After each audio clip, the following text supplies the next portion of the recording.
lembah terakhir ini telah tumbuh sebuah taman.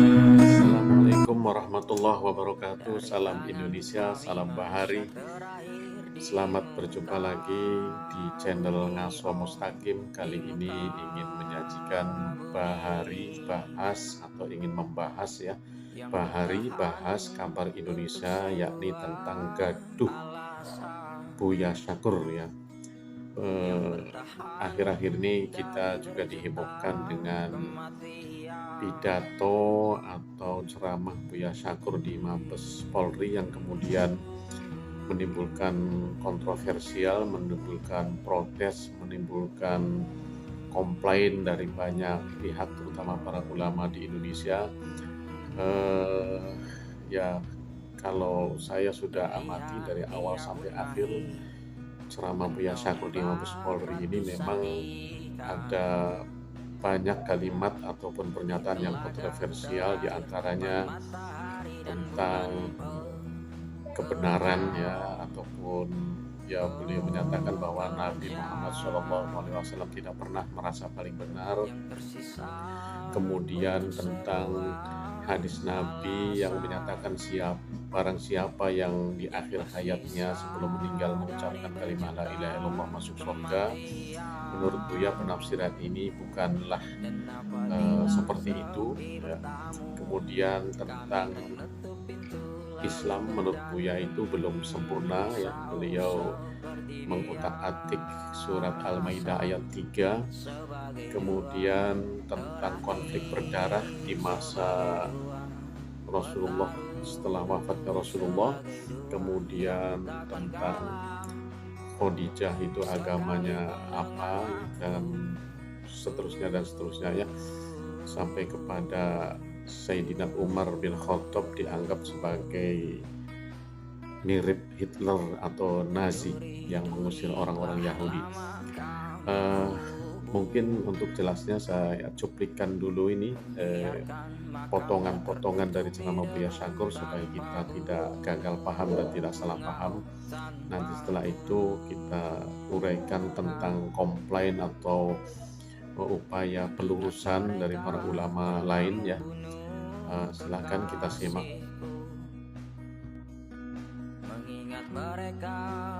Apabila kita ingin menjadi orang yang benar, ingin belajar benar, satu persyaratannya jangan pernah merasa benar. Karena kalau orang sudah merasa benar, itu sudah tidak benar. Nabi Muhammad itu orang yang dijamin benar oleh Tuhan, tetapi dia tidak pernah merasa benar. Buya Syakur dengan pendapat Bapak Fahmi Salim, saya mungkin sedikit dulu meluruskan.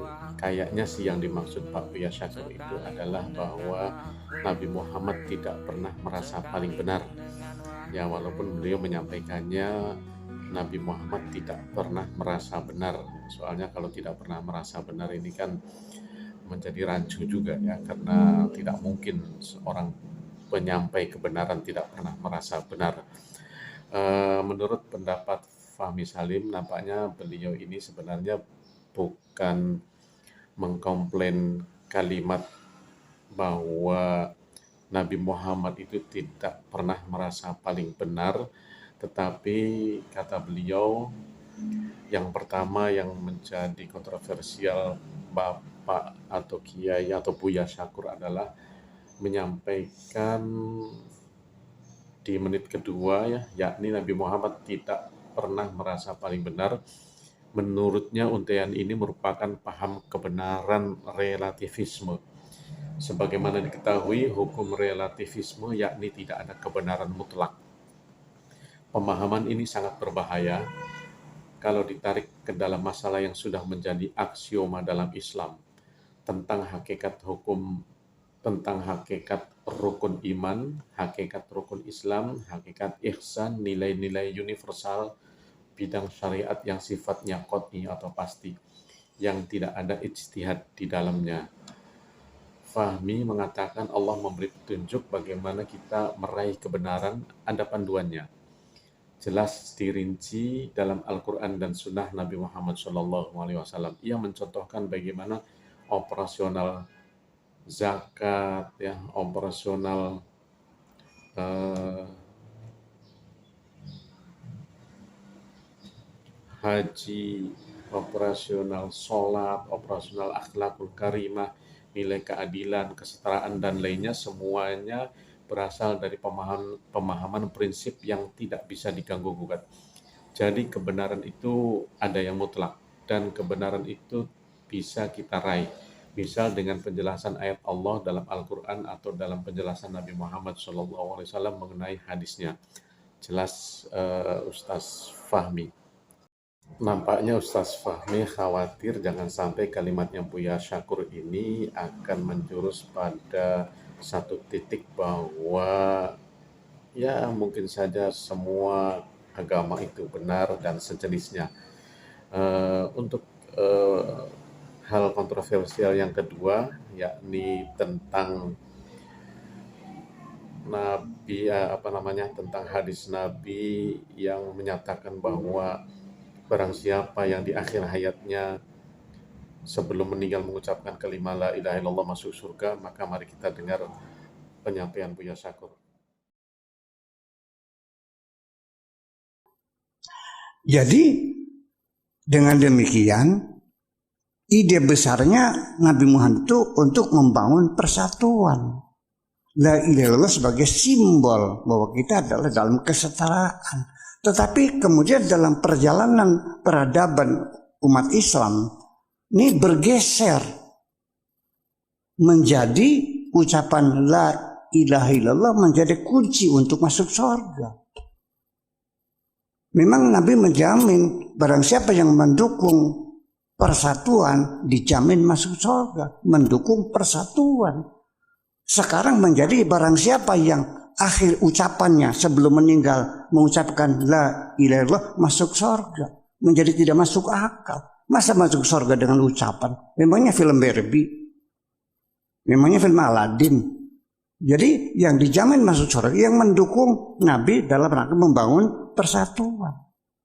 Sampai di dalam doa-doa setiap habis tahlil marhaban sebagainya, Allahumma ja'al akhir kalamina la ilaha illallah. Ya Allah, jadikanlah ucapan kami yang terakhir adalah la ilaha illallah, berdasarkan ada hadis mangkana akhiru kalamihi la ilaha illallah dakhalal jannah. Barang siapa ucapan terakhir sebelum meninggal ketika nazar, ketika nyawa akan keluar, dia mengatakan la ilaha illallah, dijamin masuk surga. Kok jadi begitu?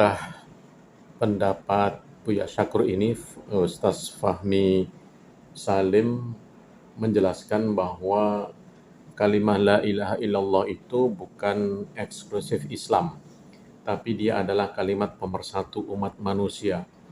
Fahmi menerangkan bahwa kalimat tauhid itu sebagai syarat orang untuk selamat di dunia dan akhirat.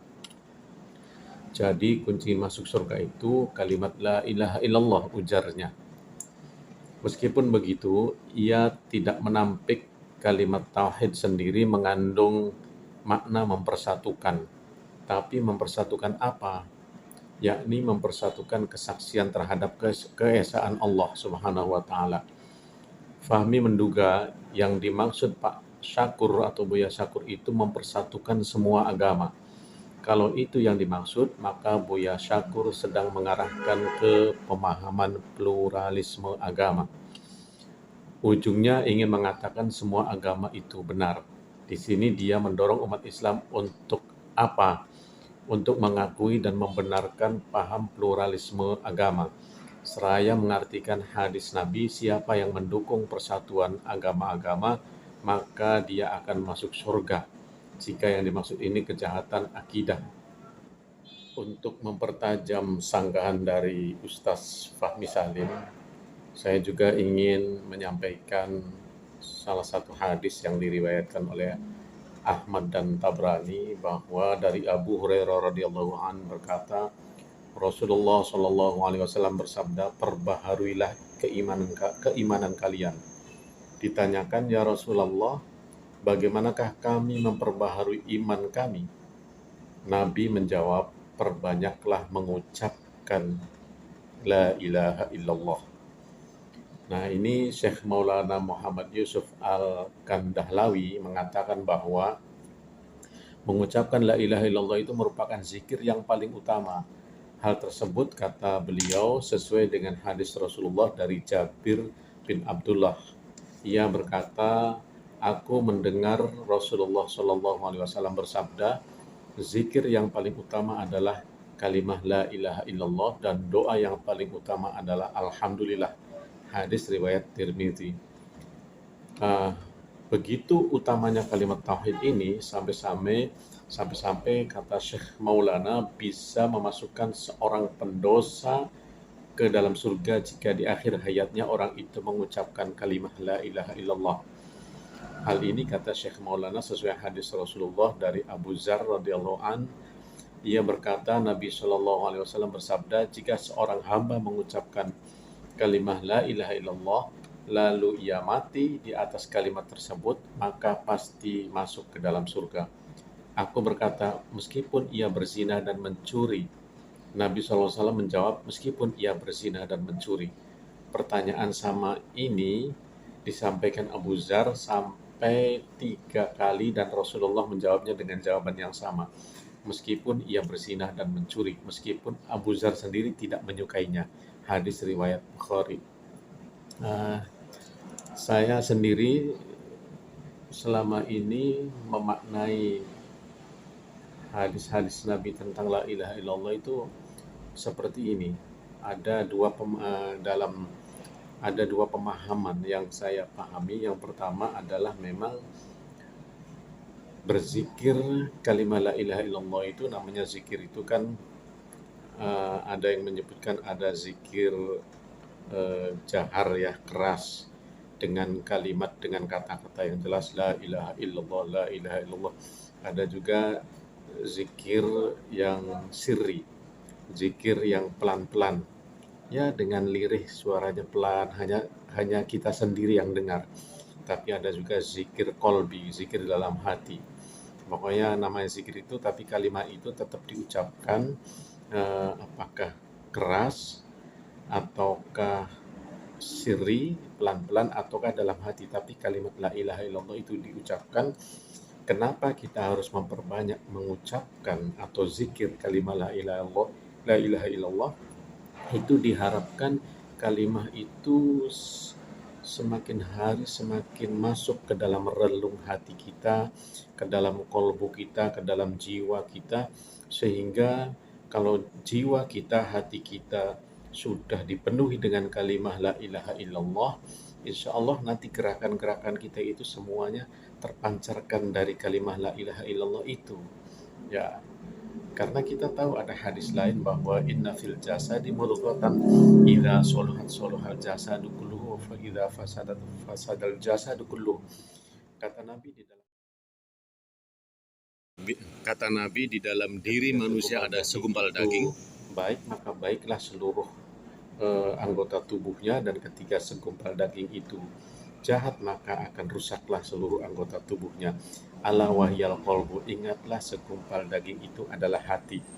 Itulah sebabnya ketika kita banyak zikir kalimat la ilaha illallah, itu diharapkan bisa membantu mengisi hati kita, memenuhi hati kita dengan kalimat la ilaha illallah, sehingga semua gerakan-gerakan kita ketika kita berpikir, orang Islam itu, orang yang beriman itu pikirannya tidak bisa lepas dari kalimat la ilaha illallah. Pasti ada Allahnya. Kita memikirkan gunung, di situ ada Allah yang membuat gunung. Ya, kita memikirkan langit, di situ kita tetap mengakui bahwa langit itu adalah ciptaan Allah. Kita berjalan kemana saja kita diikuti oleh Allah, dan itu akan mengantarkan kita kepada tujuan hakiki Allah menciptakan jin dan manusia. Wa ma khalaqtul jinna wal insa illa liya'budun. Allah tidak menciptakan jin dan manusia kecuali untuk mengabdi kepadanya, kepada Allah. Nah, maka bentuk pengabdian itu sebenarnya yang mengantarkannya adalah kalimah la ilaha illallah.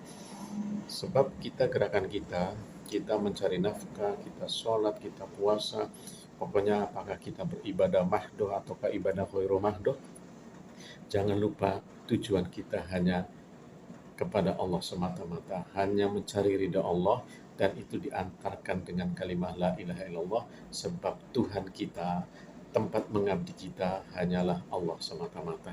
Ya, jadi yang kedua itu adalah untuk mengantarkan kita itu kepada Allah, ya, kepada Allah, supaya kita kerja di kantor niatnya karena Allah. Kita mencari nafkah untuk anak istri, niatnya bukan karena anak istri kita, tapi karena Allah. Memang orang Islam diantarkan untuk seperti itu. Kita, apapun aktivitas kita, kita hendaknya menuju kepada Allah.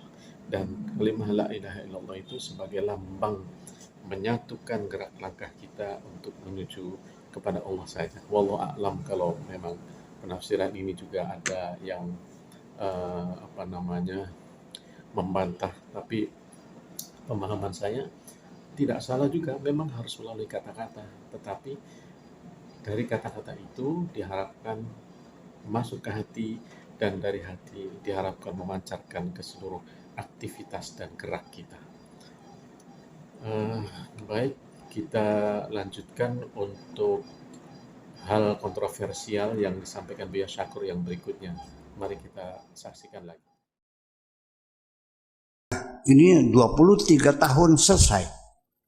Ya, Nabi Muhammad telah melaksanakan tugas dengan sempurna.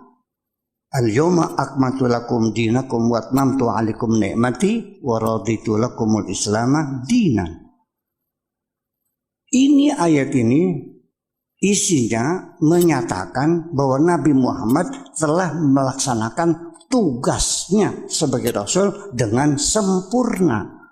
Tetapi pemahamannya bergeser lagi, yaitu beranggapan bahwa Islam adalah agama yang sudah sempurna. Mana mungkin di dunia ada kesempurnaan. Surat Al-Maidah ayat 3 ini, Ustadz Fahmi Salim menyampaikan bahwa di menit ke-14 Buya Syakur mengatakan Islam belum sempurna dan tidak pernah sempurna. Fahmi kemudian menjelaskan ayat 3 dalam surat Al-Maidah, di mana seluruh ahli tafsir dari mulai Nabi, para sahabat, tabi'in sampai ulama kontemporer itu jelas pemahamannya. Bahwasanya yang sempurna itu, yang sempurna di situ, yang disempurnakan oleh Allah itu adalah agama Islam. Islam ini adalah agama yang sempurna, tegas Master bidang tafsir Al-Quran lulusan Universitas Al-Azhar Kairo. Jadi Ustadz Fahmi Salim ini adalah lulusan Universitas Kairo, jurusan tafsir Al-Quran. Fahmi Salim juga menjelaskan ketika Allah mengkhitab Rasulullah SAW itu dikatakan bahwa Nabi telah menunaikan amanah dengan sempurna, telah menyampaikan risalah Islam dengan paripurna. Jadi memang nampaknya ini Buya Syakur ini memang terlalu kontekstual kalau menurut saya. Karena kalau kita lihat lagi tekstualnya itu kan al-yauma akmaltu lakum dinakum. Pada hari ini telah aku sempurnakan bagimu agamamu. Jadi saya termasuk orang yang senang juga kalau melihat ulama, ustadz yang menafsirkan secara kontekstual, ya, lebih mendalam. Akan tetapi jangan lupa kontekstual juga tidak boleh melepaskan atau menafikan atau menganggap remeh tekstualnya. Kalau tekstualnya sudah jelas-jelas yang disempurnakan adalah dinakum, agamamu, kenapa lagi dikatakan bahwa agama Islam tidak sempurna? Baik, kita lanjutkan kepada hal kontroversial yang disampaikan Buya Syakur berikutnya.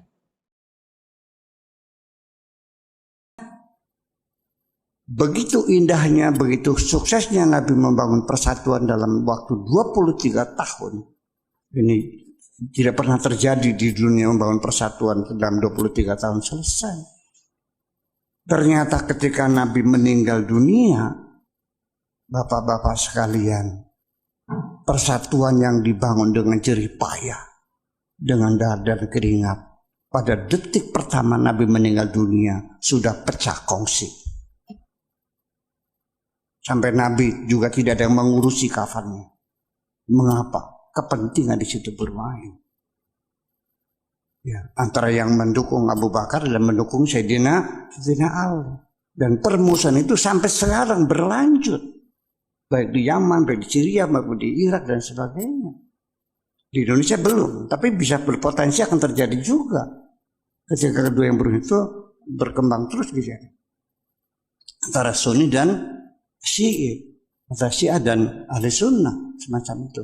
Dan sampai sekarang. Ini satu hal yang lucu, ya. Konflik ideologi memilih khalifah antara Abu Bakar dan Sayyidina Ali sampai banjir darah sampai sekarang, saling bunuh-membunuh. Ini kan hal yang aneh.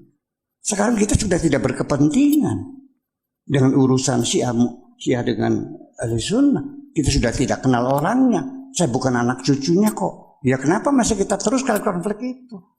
Ini kan menjadi persoalan. Ada apa di balik itu? Nah, jadi artinya di sini kita mesti mengkaji ulang sejarah yang ditulis itu. Ini kita kembali sejarahnya adalah keempat. Ini kita bahas pada konflik berdarah yang disebutkan oleh Buya Syakur tadi, yaitu berebut kekuasaan antara Abu Bakar dan Ali radhiyallahu an hingga terjadi pertumpahan darah sampai saat ini antara Syiah dan Ahlu Sunnah. Menurut Ustadz Fahmi Salim itu tidak benar, adanya konflik itu tidak benar. Sebab di zaman Rasulullah, zaman Khulafaur Rasyidin tidak muncul yang namanya sekte Syiah, apalagi Syiah Rafidah, Syiah Imamiyah. Ali bin Abi Thalib adalah sahabat yang paling keras menentang ide dari Abdullah bin Saba. Ya, nah ini provokator ini. Ini adalah seorang propagandis ya, mantan pendeta Yahudi ini ingin menghancurkan Islam dari dalam dengan mengadu domba.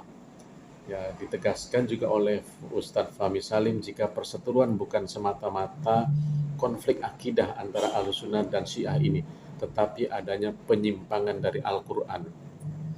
Bukan semata-mata karena persoalan akidah, tetapi karena penyimpangan mereka dari Al-Quran, dan itu disepakati oleh ulama-ulama besar, tegasnya. Berikutnya tentang Siti Khadijah, agama yang cenderung ke Nasrani. Mari kita dengarkan lagi Buya Syakur menyampaikannya. Oke. Lalu seperti apa agama yang dibawa Nabi Muhammad itu dari kehidupan pribadi sendiri? Ketika umur 25 tahun sebagai tokoh pemersatu, dia dinikahkan dengan seorang perempuan janda yang usianya seumur ibu. Ya, kalau kita namanya berondong ya. Suami berondong itu sebenarnya lebih muda, 15 tahun seumur ibunya sendiri. Dan itu dulu menjadi dulungannya Nabi Muhammad karena dia pernah bekerja sama Khadijah. Ini kan agamanya Siti Khadijah ini kan disembunyikan. Apa agamanya Siti Khadijah? Yang pasti dia bukan penyembah berhala. Yang pasti dia bukan Yahudi. Agamanya apa? Tetapi kalau kita lihat dari pernikahannya dengan Nabi Muhammad tidak pernah berpoligami. Ya. Di Jazirah Arabia, Yahudi berpoligami. Penyembah berhala, musyrikin juga berpoligami. Orang Islam berpoligami. Yang tidak berpoligami agamanya apa? Nah, nanti Bapak yang menjawab sendiri. Tetapi yang jadi pertanyaan bagi saya, yaitu ketika Nabi Muhammad Shallallahu Alaihi Wasallam menerima wahyu, dikonsultasikan dengan seorang ahli spiritual. Siapa namanya? Waraqah bin Nawfal, seorang pendeta. Nabi Muhammad, Nabi kita, mengkonsultasikan wahyu itu dengan seorang pendeta. Jadi Khadijah ini siapa sebetulnya? Ini jadi masalah. Ini sebetulnya ada yang disembunyikan. Ada yang disembunyikan. Ya. Jadi silakan kesimpulkan saja agamanya apa. Tidak mau dimadu dan mengkonsultasikan wahyu itu dengan seorang pendeta. Jadi agamanya apa. Kemudian juga ketika sahabat-sahabat Nabi Muhammad itu ditindas, diintimidasi oleh orang-orang Quraisy di situ, terpaksa harus diungsikan, dihijrahkan, diamankan. Kemana? Ke Habasyah, kepada orang-orang Nasrani. Kemudian apa yang terjadi? Mereka dihormati di situ. Ada apa sesungguhnya ini? Ungkapan Buya Syakur tersebut oleh Ustadz Fahmi Salim dinilai sebagai menuduh Sayyidah Khadijah radhiyallahu anha pengikut Nasrani dengan bukti tidak mau dimadu atau anti poligami, dan konsultasi ke pendeta Waraqah bin Naufal. Enggak benar Khadijah disebut beragama Nasrani, karena Khadijah wanita sekaligus yang pertama secara mutlak beriman kepada risalah Nabi Muhammad SAW, katanya. Ditegaskan pula oleh Ustadz Fahmi Salim, Khadijah tidak bisa dikaitkan dengan poligami karena syariat poligami itu nanti adanya di Madinah. Jadi nggak ada kaitannya dengan Nabi tidak berpoligami ketika Khadijah masih hidup. Sebab pernikahan hukum poligami itu nanti di Madinah setelah hijrah, ungkapnya menerangkan. Kemudian masalah berikutnya mari kita dengarkan lagi disampaikan oleh Buya Syakur. Kita lihat bahwa ketika Nabi Muhammad itu bisa menaklukkan kota Makkah, idza jaa nasrullahi wal fath wa ra'aita an-nasa yadkhuluna fi dinillahi afwaja fasabbih bihamdi rabbika wastaghfirhu innahu kana tawwaba. Begitu dikuasai, berhala-berhala yang ada 480 berhala itu ditumbangkan semuanya, lalu mereka masuk ke dalam Ka'bah. Di situ ada gambar Yesus, ada gambar Siti Maryam sedang menggendong Nabi Isa. Begitu mereka akan menghapus gambar Isa dengan Siti Maryam itu, kata Nabi mengatakan, gambar ini biarkan saja, jangan dihapus. Ini ada di kitab Akhbar Makkah lil Wahidi. Kenapa gambar Nabi Isa tidak boleh dihapus, berhala boleh ditumbangkan? Ada apa? Ini menjadi harus kita jelaskan. Kenapa gambar Nabi Isa tidak boleh dihapus kalau berhala ditumbangkan? Jadi artinya betapa dekatnya hubungan Nabi dengan para Nasrani itu. Dan pada Yahudi juga nggak ada masalah. Menanggapi tentang gambar Yesus dalam Ka'bah, kata Ustadz Fahmi Salim di menit ke-21, Buya Syakur menyampaikan bahwa gambar Yesus ada di dalam Ka'bah serta dijaga dan dilindungi oleh Nabi Muhammad. Menurut Fahmi, Ustadz Fahmi itu betul, namun memang ini ada dua sumber ya. Tapi saat ini kata Ustadz Fahmi Salim, hal demikian sudah tidak ada lagi, sebab atas perintah Rasulullah SAW, sebagaimana menurut para ulama, semua gambar patung berhala-berhala di Ka'bah sudah dihancurkan. Dan gambar-gambar itu semua sudah dihapus ketika peristiwa Fathu Makkah, pembebasan kota Makkah. Dan memang Makkah itu bukan tempat peribadatannya kaum Nasrani sepanjang zaman. Faktanya begitu, beber Ustadz Fahmi Salim. Jadi kata Fahmi Salim, tidak benar kalau ada riwayat yang menjadikan landasan menyatukan semua agama. Ka'bah, gambar Yesus, Bunda Maria, lalu kita sama-sama sembah, naudzubillah. Itu adalah sangkaan opini yang batil, 100% batil tegasnya. Menurutnya, jangankan Ka'bah, masjid saja tidak boleh ada unsur kesyirikan. Semua masjid itu dibangun hanya untuk mengesahkan Allah Subhanahu wa Ta'ala. dan tidak boleh kita menyembah selain Allah apalagi Ka'bah. Dalam banyak riwayat tidak ada bukti bahwasanya Rasulullah membiarkan, melestarikan ada satu gambar yang menunjukkan itu, yang membawa kebenaran semua agama ya, dan kita bisa sama-sama menyembah Tuhan yang sama, itu tidak ada. Demikian. Dan yang terakhir atau yang ketujuh ya, mengenai Yahudi, kita dengarkan dari Buya Syakur. Yang perlu kita ketahui bahwa yang mengusir, menghalau orang-orang Yahudi dari kota Madinah bukan Kanjeng Nabi, tapi Sayyidina Umar. Khalifah setelah Abu Bakar, dihabisin semuanya. Seperti Nazi kan sama saja, itu kan dihabisin Yahudi itu. Bangsa yang tidak pernah punya tanah air, terlunta-lunta, baru sekarang punya negara Israel gitu. Nah itu semuanya. Jadi ini menjadi satu menimpali masalah ini. Ustadz Fahmi Salim menjelaskan bahwa setelah benteng Khaybar terakhir dirobohkan oleh pasukan kaum muslimin, Yahudi sudah diusir. Tapi memang puncaknya pengusiran itu di zaman Khalifah Umar bin Khattab. Nah, di masa Umar barulah dibersihkan Yahudi dari Jazirah Arab karena menjalankan wasiat Rasulullah SAW. Tidak boleh ada dua agama berkumpul di Jazirah. Kalau ini adalah negeri Islam, harus bersih murni untuk ajaran Islam. Karena saat itu puncak kemenangan Islam diantaranya mampu menaklukkan Persia, Romawi, itu di zaman Umar bin Khattab. Jadi wajar.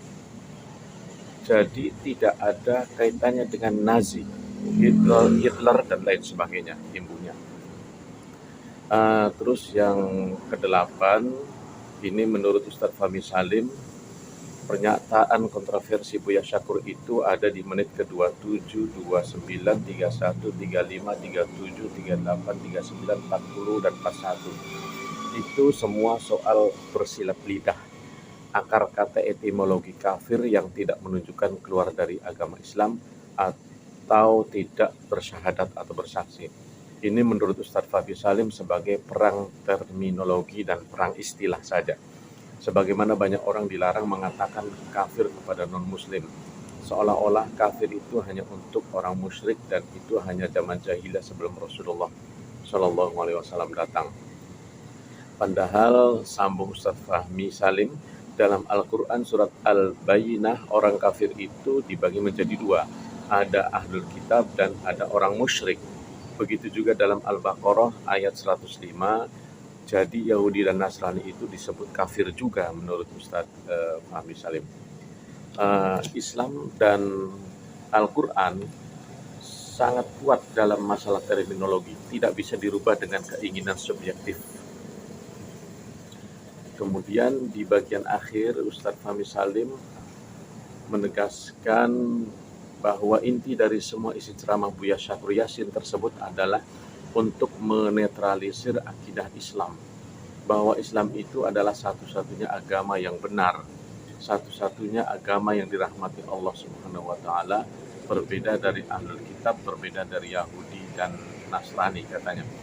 Dikatakan Ustadz Fahmi Salim bahwa Islam yang ajarannya merevisi, menyesatkan dan mengkafirkan keyakinan Yahudi, Nasrani dan kaum musyrikin itu kini diarahkan menjadi ciri radikalisme, yang menurutnya ini adalah bagian dari ciri paham liberalisme. Kalau ada umat Islam yang seperti itu, maka dia adalah umat Islam yang radikal cetusnya. Maka dengan ceramahnya itu semua, dia ingin menyatakan pusat radikalisme itu justru ada pada ajaran Islam. Tuturnya ini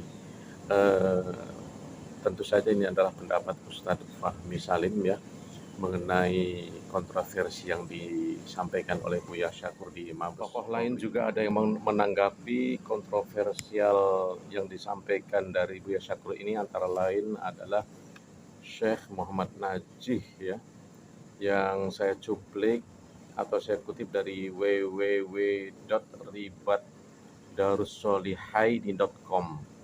Beliau antara lain mengcounter, menyatakan bahwa Buya Syakur dalam video-video ceramahnya banyak melontarkan pernyataan-pernyataan kontroversial, mulai dari mengatakan umat Islam selama 1400 tahun telah salah menafsirkan ayat hukuman pencuri, tafsir didominasi kepentingan penguasa, kewujudan Tuhan tidak bisa ditemui akal, dan sebagainya.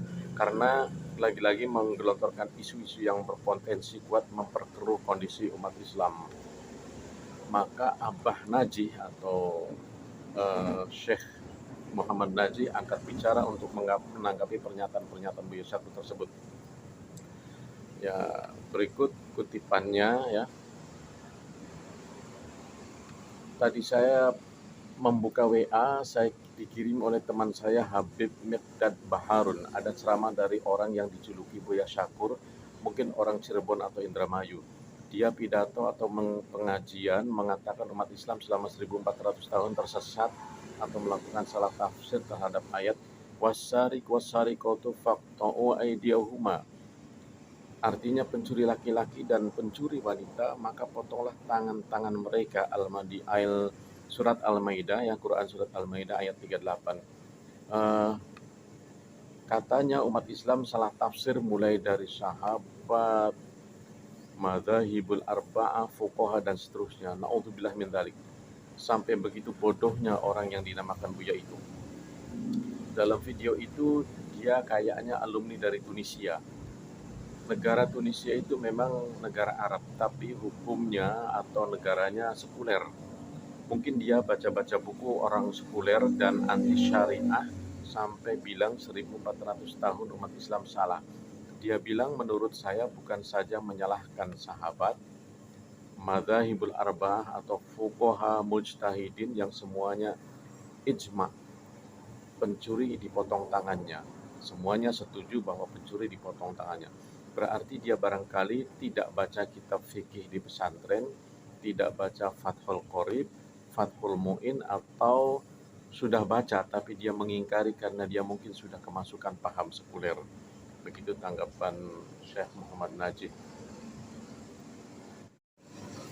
Selanjutnya Syekh Muhammad Najih menjelaskan tentang potong tangan pencuri. Faqta'u aydiyahuma, artinya maka potonglah tangan-tangan mereka. Kenapa di sini memakai kata aidi, tangan-tangan? Mengapa tidak memakai yadaini, dua tangan? Ini sudah dibahas tuntas oleh ulama kita. Al-Sam'ani mengatakan kalau ada kata bermakna anggota manusia dimudhofkan kepada dua orang, maka kata itu dibentuk jamak atau plural.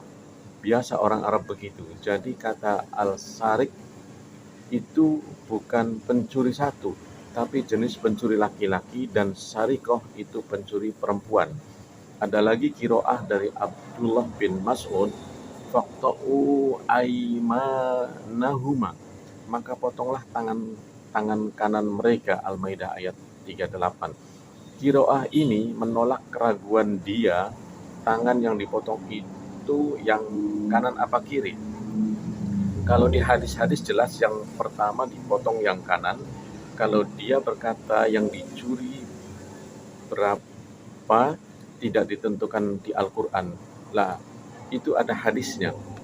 Makanya kita ini Ahlus Sunnah wal Jamaah bukan Ahlul Quran saja.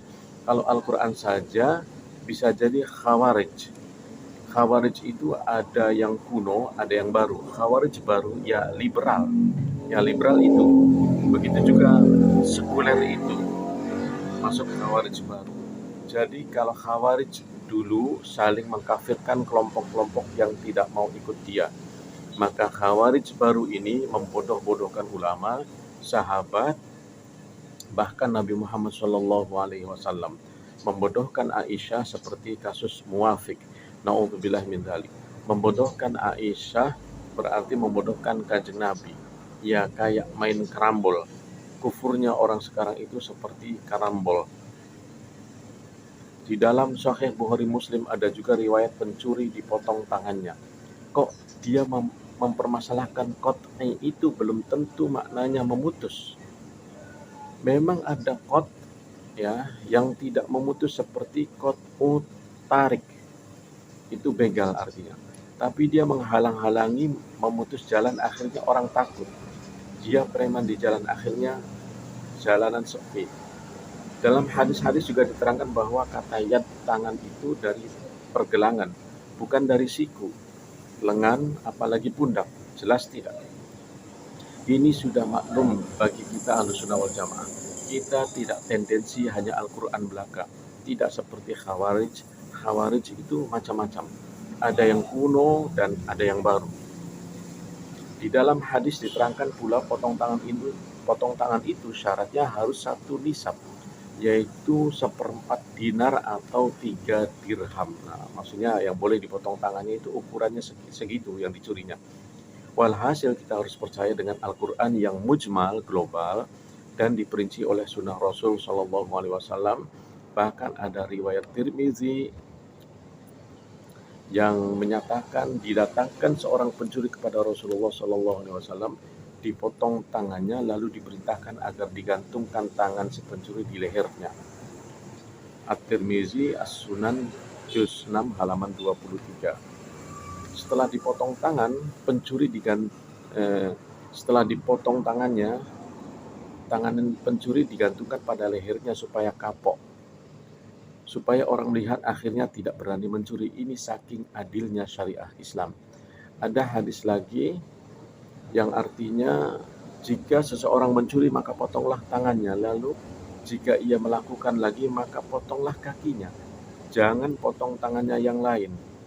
Ibnu Abi Syaibah Al-Musannaf Juz 9 halaman 510. Ada lagi riwayat dari An-Nasai As-Sunan Juz 8 halaman 90 yang menyatakan kemudian pencuri itu mencuri untuk kelima kalinya. Maka Abu Bakar berkata, Rasulullah Shallallahu Alaihi Wasallam diberitahu hal itu, lalu beliau bersabda, kalian bunuhlah dia.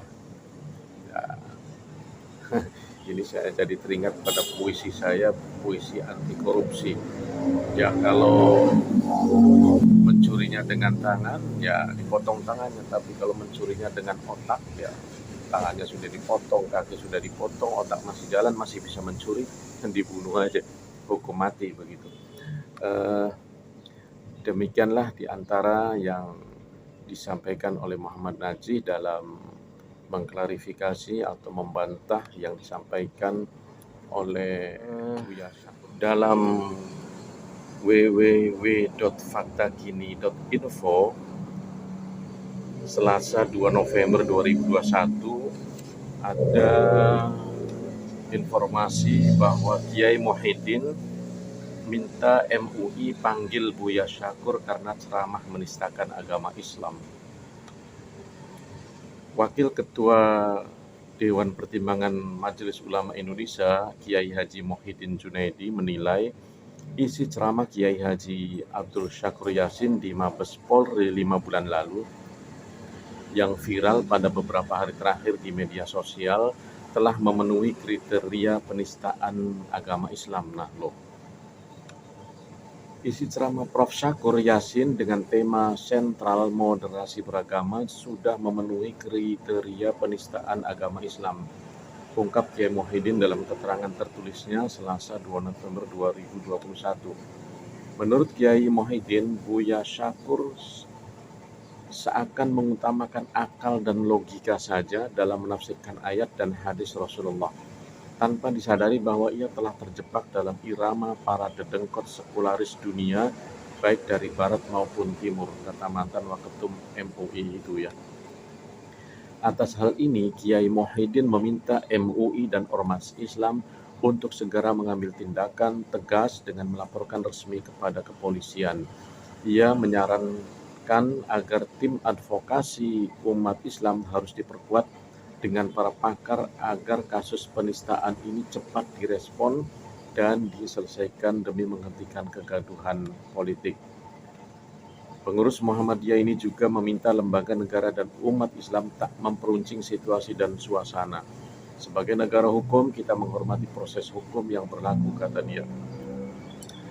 Nah, ini sudah sudah mulai ada wacana ya MUI, ya tentu saja ini memang bagus juga pendapatnya supaya umat jangan bingung, karena yang terseliti adalah umat. Ini saya terus terang saja melihat kasus Buya Syakur ini, saya pribadi teringat pada kasus Syekh Siti Jenar ya. Artinya Syekh Siti Jenar itu kan oleh Wali Sanga dia dianggap, sebenarnya bukan dianggap sesat, cuma tindakannya, ceramahnya, kata-katanya berbahaya, bisa menyesatkan umat begitu. Artinya mungkin untuk Syekh Siti Jenar sendiri bahwa wahdatul wujud yang dialaminya, ya katakanlah itu mungkin bisa saja benar dirasakan oleh Syekh Siti Jenar, akan tetapi ketika temuannya ini disampaikan kepada khalayak, di mana khalayak ini juga masih banyak orang awam, orang umum yang bisa menjadi bingung. Itu yang dikhawatirkan. Kalau bingung, jangan sampai ada yang tidak kuat pikirannya, tidak kuat imannya, ya kemudian terpental, yang kemudian malah menjauhi agama Islam, yang kemudian bisa saja menjauhi Tuhan dan lain sebagainya. Nah, memang hanya kasusnya Buya Syakur ini kan dalam kajian logika, dalam pemikiran, kalau Syekh Siti Jenar itu pada masalah sufisme atau masalah batin, mungkin seperti itulah kira-kira. Jadi guys, inilah yang saya sampaikan pada kesempatan kali ini. Mudah-mudahan silakan saudara ambil kesimpulan sendiri. Yang jelas saya justru mensupport kita semua untuk mari kita terpancing untuk banyak mempelajari lagi, mengkaji lagi ya bagi umat Islam, ajaran-ajaran Islam ya, mulai dari para tokoh ya, mulai dari sejak Rasulullah ya, hadis-hadis Rasulullah. Kemudian kan kita pernah dengar bahwa masa yang terbaik itu adalah masa para sahabat Nabi yang hidup bersama Nabi, karena persoalan-persoalan mereka bisa tanyakan langsung kepada Nabi. Kemudian kata Nabi, masa berikutnya yang ulama menyebutnya adalah para tabi'in ya. Para tabi'in itu adalah para pengikut sahabat, bertemu dengan para sahabat Nabi, kemudian dia mengikuti ajaran agama itu dari para sahabat Nabi itu. Tapi para tabi'in ini tidak pernah ketemu Nabi. Kemudian masa tabi'in, masa setelahnya lagi, yang dimana mereka ini tidak bertemu dengan para sahabat, tetapi bertemu dengan tabi'in yang pernah bertemu dengan sahabat. Nah, kalau memang Nabi mengatakan demikian, mari kita berusaha menggali ajaran-ajaran Islam yang dibawakan oleh Rasulullah SAW, yang disampaikan kepada para sahabatnya, kemudian diikuti oleh para tabi'in atau tabi'ut tabi'in, yang dalam istilah lain ini mereka adalah para salafus sholihin. Demikian, terima kasih. Salam Indonesia, salam Bahri. Wassalamualaikum warahmatullahi wabarakatuh. Dan lihat ia pun mahir menombak ratusan ikan di telaga terakhir tempat matahari